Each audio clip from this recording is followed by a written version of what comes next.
अस्सलाम वालेकुम, मैं शाहिद हुसैन हूँ। आज की जो वीडियो है बहुत ज़्यादा अहम है। सिंध हाई कोर्ट से जो खबरें हैं बड़ी वो आपको बताऊंगा इस वीडियो में। मुरीद अब्बास कत्ल केस के जो जज हैं उनके हवाले से अहम तरीन एक अपडेट है वो देनी है। और उसके बाद फिर आज जो मनपसंद जज के सामने एक मखसूस केस रखने वाले सहाफ़ी जिस तरह बेनकाब हुए हैं पूरे पाकिस्तान में, जो कि एक मखसूस एजेंडे के साथ सुप्रीम कोर्ट मुबैनी तौर पर गए थे, आज उनके साथ जो हशर ख़राब हुआ है वो पूरी दुनिया ने देखा, पूरे पाकिस्तान ने देखा। उनके हवाले से अब उनका मुस्तकबिल क्या होगा। उसके बाद फिर जस्टिस काजी फैजी साहब के सामने जिस तरह वो केस लगाकर जाना चाहते थे और उसके बाद सुप्रीम कोर्ट में उनके साथ मज़ीद क्या हुआ है और क्या होने वाला है, मुमकिन तौर पर क्या हो सकता है, वो सारी तफसीलात इस वीडियो में मैं आपके सामने रखूँगा। सबसे पहले तो ये है कि गुज्जर नाले के हवाले से आज मोहम्मद सलमान जो कि रिहायशी हैं बंगाली पाड़ा FB एरिया ब्लॉक 5 के, इनका 2015 से केस ज़ेर समात है। जब पहले ऑपरेशन हुआ था, ऑपरेशन शुरू किया जाना था गुजर नाले के ऊपर, तो उसके बाद फिर इन्होंने अपना केस दायर किया था और आज तक उस केस पर हतमी फैसला नहीं हो सका है। हुक्म इम्तना के बावजूद मोहम्मद सलमान का घर जो है वो मसमार किया गया। उन्होंने मुझे खुद भी बताया था, बल्कि वीडियो भी रिकॉर्ड पर मौजूद है, कि उनको हिरासत में लिया गया, बंद किया गया, गाड़ी में बिठा कर ले जाया गया। उसके बाद उनके बेटे को हिरासत में लिया गया। उसके बाद कहा गया कि अगर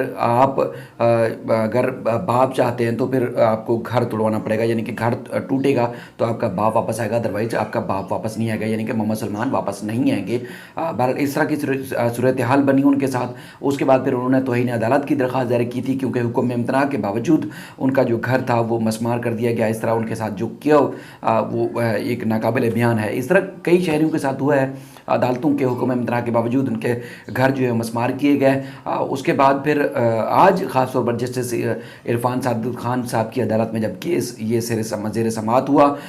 हुई, तो उस वक्त अदालत ने जो सवालात उठाए वो इंतहाई अहमियत के हामिल हैं। और उसके बाद फिर मोहम्मद सलमान ने भी कहा कि जिस तरह उनके साथ ज़्यादती हुई वो शायद किसी के साथ हुई हो। अदालत ने हुक्म इम्तना जारी किया था। अब जो मसमार करने के लिए इदारे आते हैं, ऐसा लगता है कि उनकी नज़र में अदालतों की कोई अहमियत नहीं है, अदालतों के हुक्म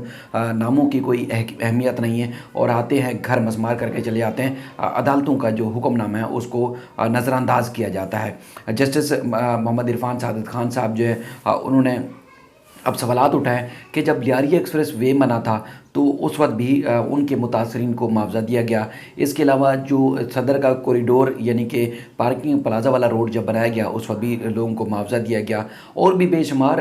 प्रोजेक्ट्स हैं कि हुकूमत ने ना सिर्फ उनको मुआवजा दिया बल्कि प्लाट्स भी दिए। तो फिर इन बेचारों का क्या कसूर है जो गुजर नाला या महमूदाबाद या औरंगी नाले के ऊपर मुकीम है। तो उसके बाद फिर सरकारी वकील ने अदालत को कहा कि हमें चूँकि फ़िलहाल कोई ऐसी वाज़ेह पॉलिसी वाज़ेह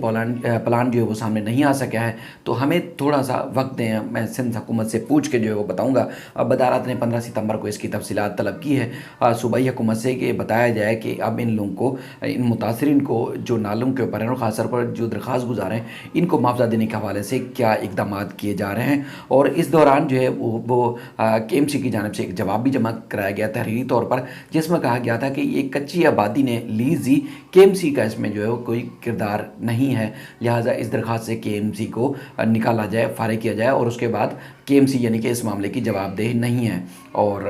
लिहाजा जो दरख्वास्त है उसका मेरिट के ऊपर फैसला करें, लेकिन लीज़ मकानात देने और मसमार करने के हवाले से हमारा कोई किरदार नहीं है। बहरहाल अदालत ने अब दीगर जो फ़रीक़ैन हैं उनसे जवाब भी तलब किया है, तफसीली रिपोर्ट मांगी है। एक तो ये मसमारी के ऊपर, और उसके बाद फिर ख़ास तौर पर फ्यूचर प्लान क्या है, इन मुतासरीन को क्या मुआवजा दिया जाएगा या नहीं दिया जाएगा, उसकी तफसीलात अदालत में पेश की जाएगी। एक और ख़ास बात वो ये थी कि मुरीद अब्बास कत्ल केस के हवाले से अदालत ने गुज़श्ता समात पर एक शेड्यूल मुकर्रर किया था, जिसमें आज सबूत और गवाहों को पेश होना था। और उसके बाद फिर यानी कि एक महीने के बाद अदालत ने इस केस का फ़ैसला सुनाना है। आज ज़ारा अब्बास,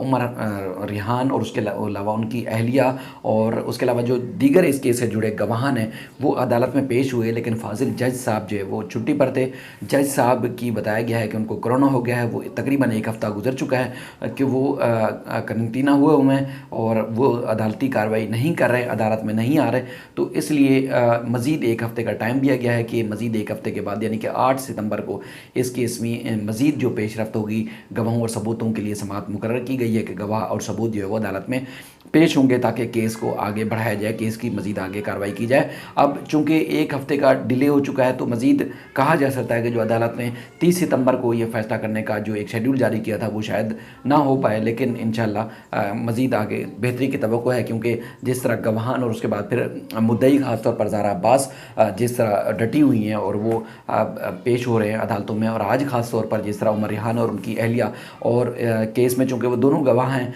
और उसके बाद फिर दीगर जो गवाहान हैं वो खुद पेश हुए हैं, खिज़र हयात के भाई और उनके जो मैनेजर थे वो चूँकि इस केस में गवाह हैं तो वो पेश हुए, तो यानी कि पूरी तैयारी के साथ आए थे। लेकिन उम्मीद है कि आइंदा भी इसी तरह वो अपना जो उनका कंट्रीब्यूशन है, जो हक़ और सच की जो एक जंग है वो उसका ज़रूर साथ देंगे, और उम्मीद है कि वो अदालत में पेश होंगे। तो मज़ीद कार्रवाई जब भी होगी आपको ज़रूर आगाह करेंगे। तो ये बड़ी पेशरफ्ती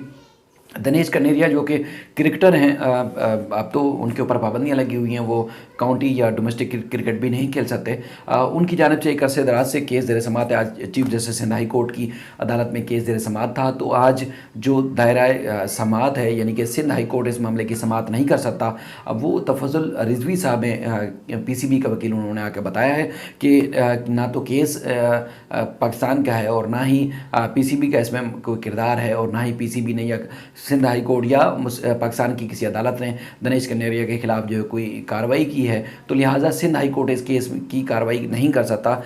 दिनेश कनेरिया चूँकि वहाँ लोकल क्रिकेट खेल रहे थे इंग्लैंड में, वहाँ की अदालत ने जुर्म साबित होने के ऊपर इनको पाबंदी लगाई है इनके ऊपर, तो लिहाजा हम कुछ नहीं कर सकते। दिनेश कनेरिया कहते हैं कि दीगर जो क्रिकेटर थे उनको रिहेबिलिट किया गया, उनको दोबारा मौका दिया गया, उनको दोबारा जो है वो खेलने की इजाज़त दी गई, तो यानी कि हमें भी मौका दिया जाए, क्योंकि वो बेरोज़गार हो चुके हैं, कमाने के कोई और रास्ते नहीं है, क्रिकेट उनका ना सिर्फ पेशा बल्कि एक पैशन भी था, तो इसलिए उनको मौका दिया जाए। लेकिन अदालत ने इनकी समाअत जो है वो गैर मुअय्यना मुद्दत के लिए मुलतवी कर दी है। अब आगे आते हैं हम जस्टिस काजी फैज़ल ईसा साहब के हवाले से। जिस तरह मखसूस सहाफ़ी ज़ाहिर असद तूर साहब हैं, उसके बाद क़य्यूम सदीकी साहब हैं, आमिर मीर साहब है, हामिद मीर के भाई, इसके अलावा इमरान शफ़क़त, और इसके अलावा जो दीगर जो तंजीमें हैं, उन्होंने जिस तरह दरख्वास्त दी थी कि 20 अगस्त को इसकी समाअत हुई, उसके बाद फिर 26 अगस्त को इसका फ़ैसला तफसील यह है जो सुप्रीम कोर्ट के 5 रुकनी बेंच ने हतमी फ़ैसला जारी किया है कि अब कोई और जज जो है इस मामले में समाअत नहीं कर सकेगा, लेकिन दरख्वास्त का स्टेटस बरकरार रखा था। आज खसूसी बेंच बनाया गया, तो उस दौरान जब केस लगाया गया तो बताया गया है कि क़य्यूम सदीकी साहब जो है वो बाकायदा तौर पर जिनका जियो से ताल्लुक़ है, वो असतूर और दीगर जो दरख्वास्त गुजार थे वो अदालत में पेश हुए। उन्होंने कहा कि जो 20 अगस्त को सुप्रीम कोर्ट में हो चुका है, यानी कि उनका कहना था कि जो जस्टिस काजी फैज़ ईसा जिस मामले की पे नोटिस ले चुके थे, अब उसके बाद फिर अगर सुप्रीम कोर्ट ने उनके फ़ैसले के ऊपर जो फ़ैसला दिया है तो वो उससे खुश नहीं है, यानी कि वो एक कहा जा सकता है कि मुतराज़ा उनकी नज़र में चीज़ है हुई है पूरा हफ्ते, तो लिहाजा वो अब केस को अपनी जो दरख्वास्त है सहाफ़ियों को तहफ़्फ़ुज़ देने के हवाले से, उनकी जान और माल की तहफ़्फ़ुज़ के हवाले से, उनको हिरासमेंट के हवाले से वो केस नहीं सुनना चाहते, लिहाजा वो दरख्वास्त वापस लेते हैं। अब दूसरी अदालतों में अदालत जो है वो फ़ौरन यानी कि हुक्मनामा सुना देती है, उसमें हुक्मनामे में दर्ज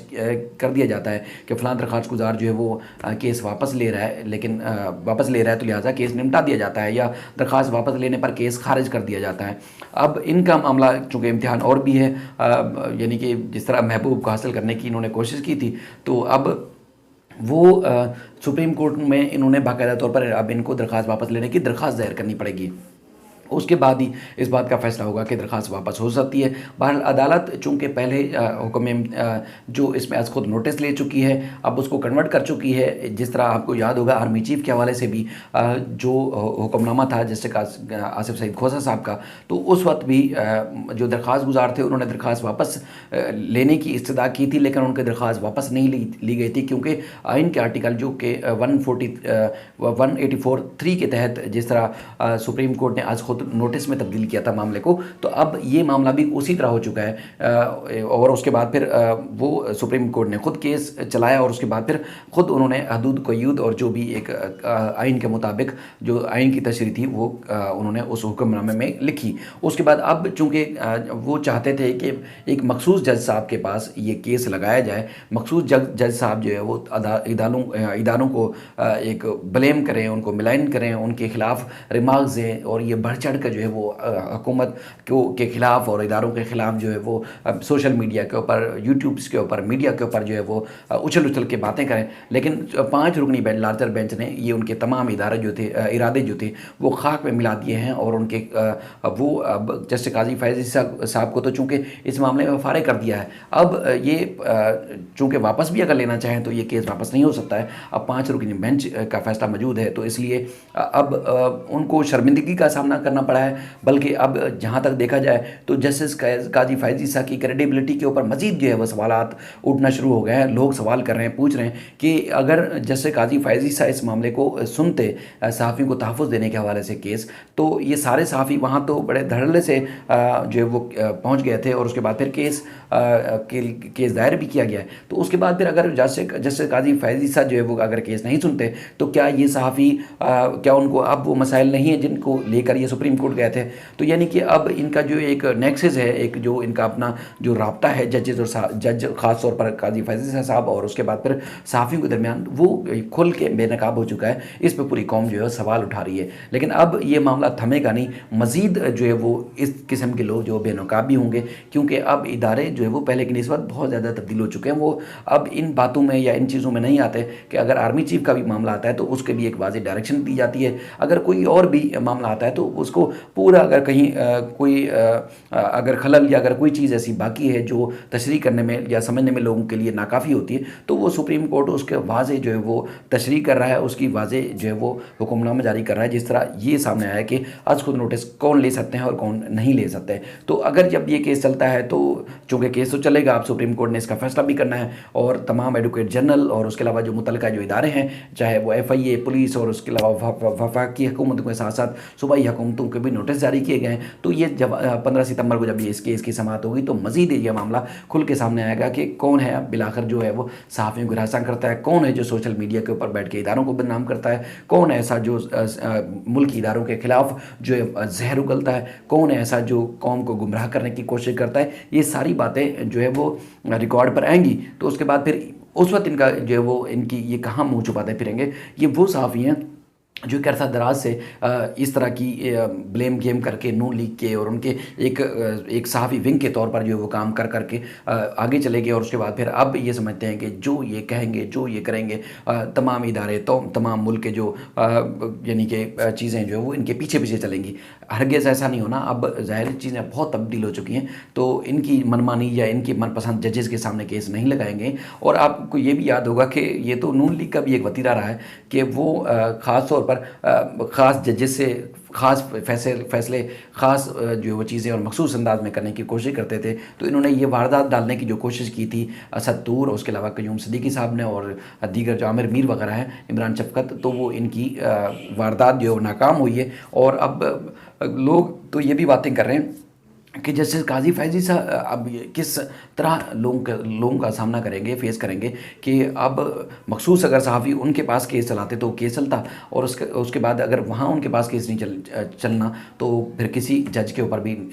वो उनको एतमाद नहीं रहा या वो एतमाद का इजहार उन्होंने नहीं किया। तो यानी कि बहुत ज़्यादा अब मामला आगे बढ़ेगा, ये थमने वाला नहीं है कि जिस तरह जो है वो झूठ और मन घड़त बातें करके जो है वो कभी पिटाई का बहाना लगाते हैं, कभी इदारों को बदनाम करने के लिए अगवा का बहाना रचाते हैं। ज़ाती मसाइल भी हों, अगर किसी के साथ ज़ाती रंजिश में भी अगर इनकी कोई कुट लगा देता है तो तब भी वो इदारों को जो है वो ब्लेम करते हैं, इदारों को के ख़िलाफ़ जहर उगलते हैं और इदारों को के ख़िलाफ़ जो बात करते हैं। तो अब ये चीज़ें मज़ीद वाज़ेह होंगी कि कौन किसकी कुट लगाता था और कौन किसके एजेंडे पर लेके जो है वो काम कर रहा था और कौन जजेस को आपस में लड़ाने की कोशिश कर रहा था और कौन इदारों को जो है वो आपस में सामने लाकर खड़ा करने की कोशिश कर रहा था और कौन फड्डा डालने की कोशिश कर रहा था। अब ये मज़ीद जो है वो बेनकाब होंगे अगर इनको मोतबर सहाफ़ी थे। ज़ाहिर इन्होंने एक अदालतों में, अदलिया में, इस्लामाबाद की रिपोर्टिंग में बड़ा वक्त गुजारा है क़य्यूम सिद्दीकी साहब ने, लेकिन अब ये इनके ज़वाल के दिन लगता है शुरू हो चुके हैं। इसलिए उन्होंने आज भागने की कोशिश की है और देखते हैं आप कितना कामयाब हो सकते हैं इस मामले में,